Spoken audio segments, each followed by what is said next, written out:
दोस्तों नमस्कार, स्वागत है आपका नवभारत समाचार में। स्नातक निर्वाचन के लिए कवायद शुरू हो गई है। आने वाले मई महीने में, शायद अप्रैल या मई महीने में इसका चुनाव संपन्न कराया जा सकता है, अगर निर्वाचन आयोग के तरफ से तिथि तय हो जाती है तो। इस चुनाव में शिरकत करने के लिए, अपने भाग्य आजमाने के लिए सबसे पहले तो अवधेश नारायण जी जो हैं वो पूर्व अध्यक्ष रह चुके हैं विधानसभा चुनाव के, और सीधा उनके साथ टक्कर लेने के लिए हाईकोर्ट के जो वकील हैं कौशलेंद्र नारायण जी, और नेशन फर्स्ट डेमोक्रेटिक पार्टी के राष्ट्रीय अध्यक्ष भी हैं, उनका भी इस चुनाव में शिरकत होगा। हम जानने का प्रयास करते हैं कि आखिर अचानक से कानून को देखते देखते ये समाज को देखने वाली जो परिपाटी है वो कैसे मूव हो गया आपके तरफ से।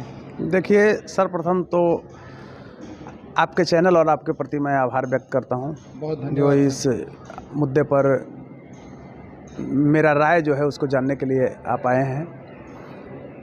देखिए, हम एक लंबी लड़ाई लड़ रहे हैं छात्र राजनीति से, छात्र जीवन से।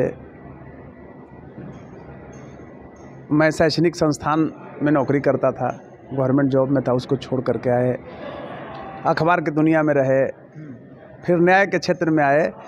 बहुत लोगों को मैं मदद किया, खासकर पटना यूनिवर्सिटी का स्टूडेंट रहा था।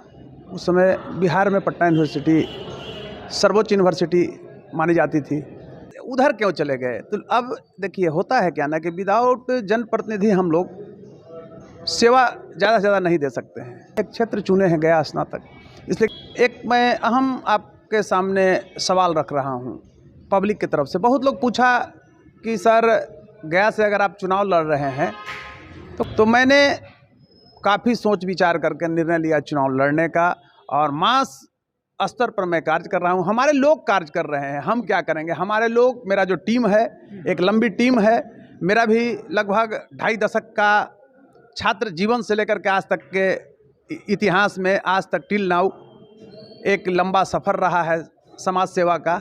आज विधान परिषद में स्नातकों के लिए कोई आवाज़ उठाने वाला नहीं है। ये बहुत बड़ा दुर्भाग्य है हम बिहार वासियों के लिए। गया स्नातक हो या किसी भी स्नातक, उसके जनप्रतिनिधि का कोई नाम नहीं जानता है। स्नातक प्रतिनिधि का ही हो, जनप्रतिनिधि, स्नातक प्रतिनिधि का कोई नाम नहीं जानता है, जबकि वो आते हैं। अभी बताइए ना, यहाँ पर विधान परिषद के सभापति रहे हैं वर्तमान में माननीय अवधेश नारायण सिंह जी। हम व्यक्तिगत स्तर पर अवधेश बाबू को बहुत इज्जत करते हैं, लेकिन उनको ये कोई नहीं जानता है कि गया से जीत के आए हैं, क्योंकि एक पॉलिटिकल पार्टी के द्वारा वो प्रदत्त हैं।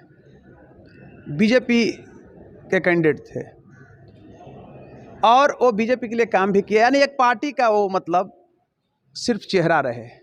कार्यपालिका अगर कार्य सही से नहीं कर रही है तो कहीं ना कहीं वो उसका सीधा असर समाज पे पड़ता है। तो गया जैसे जगह पे, निर्वाचन क्षेत्र पे, आपका कोई ऐसा बैकग्राउंड है जहाँ पे आप मतलब ऐसे मुखर चेहरे के रूप में सामने कभी भी आए हों, किसी भी थ्रू, न्यायपालिका के थ्रू, कार्यपालिका के थ्रू या विधायिका के थ्रू, जिसके वजह से आपको लोग वहाँ वोट कर सके?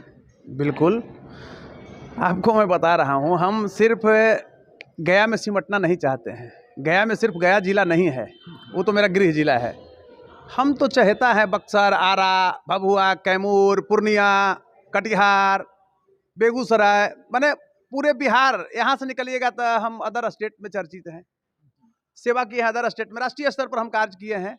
तो हमको क्यों सिमटा रहे हैं? लेकिन जो संवैधानिक जो रूप है, निर्वाचन की जो प्रक्रिया है, उसमें तो बांध दिया गया है कि भाई आप इसी क्षेत्र से आइए। अगर ऐसा रहता तो हम विधानसभा, लोकसभा के लिए नहीं तैयारी करते।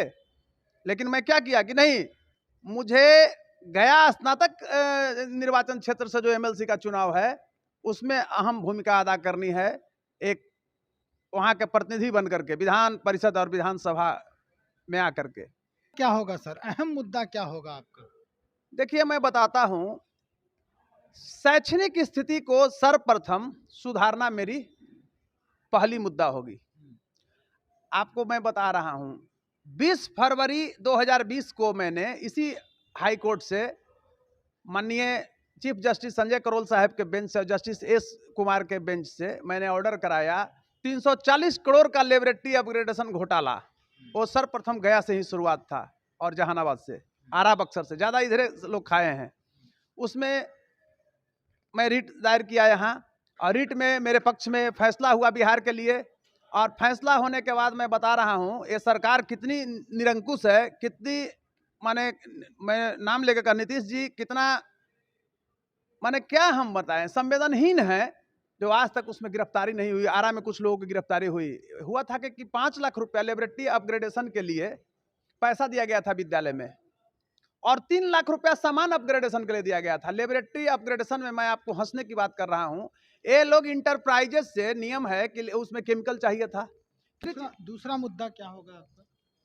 दूसरा मुद्दा होगा कि मैं शैक्षणिक स्तर को, ऐसे भ्रष्टाचारियों को जेल भेजवाना और शैक्षणिक स्तर को मजबूती प्रदान करना। मैं आपको एक बहुत बड़ा मुद्दा, उसी मुद्दा का एक, उसको हम इकाई में बांटते हैं, खंड ख कर देते हैं। तो उसमें देखिए कि ये जितना शिक्षा माफिया है, एक भी क्राइटेरिया पूरा नहीं करता है। ये सब जमीन फर्जी लिए हुए है, फर्जी मतलब बना लिया है डीओ डीपीओ से सब मत मिल करके, और सीबीएसई में देता है। 8वां का एफिलिएशन ये लोग के मिला हुआ है, विद्यालय वेरिफिकेशन होकर का। ये लोग इंटर के मतलब ले लिया है एफिलिएशन। हमारे नौनिहाल जो बच्चे हैं उसको बर्बाद कर रहा है। आप देखिए कि जितना ये प्राइवेट खोले हुए था, ये सब क्या किया है बीएड के नाम पर, बताइए। एक भी टीचर नहीं रखे हुए हैं।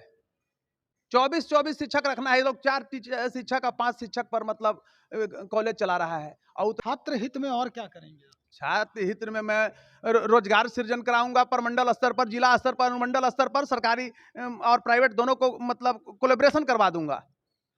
और ऐसे जो फर्जी वाले लोग हैं उनका मैं विरोध करवाऊंगा। एक मानक रहेगा कि नहीं भाई आपको देना है, उसमें हमारे जो स्थानीय लोग हैं उनको मैं प्रतिनिधि वहां बनवा दूंगा, मेंबर बनवा दूंगा, ताकि ये चोरी रुक जाए। चलिए सर, और भी मुद्दे हैं कौशलेंद्र नारायण जी के, और इन्हीं मुद्दों पर ये चुनाव लड़ने का प्रयास इस बार कर रहे हैं। और हम हमेशा कोशिश करेंगे इस बात को दिखाने की, आपसे रूबरू कराने की। जब भी चुनाव का वक्त आएगा या फिर जैसे भी वक्त मिलेगा, हम इनसे जरूर सामना करेंगे और इनके क्षेत्र में भी जाने का प्रयास करेंगे जहां से ये चुनाव लड़ने का मन बना चुके हैं।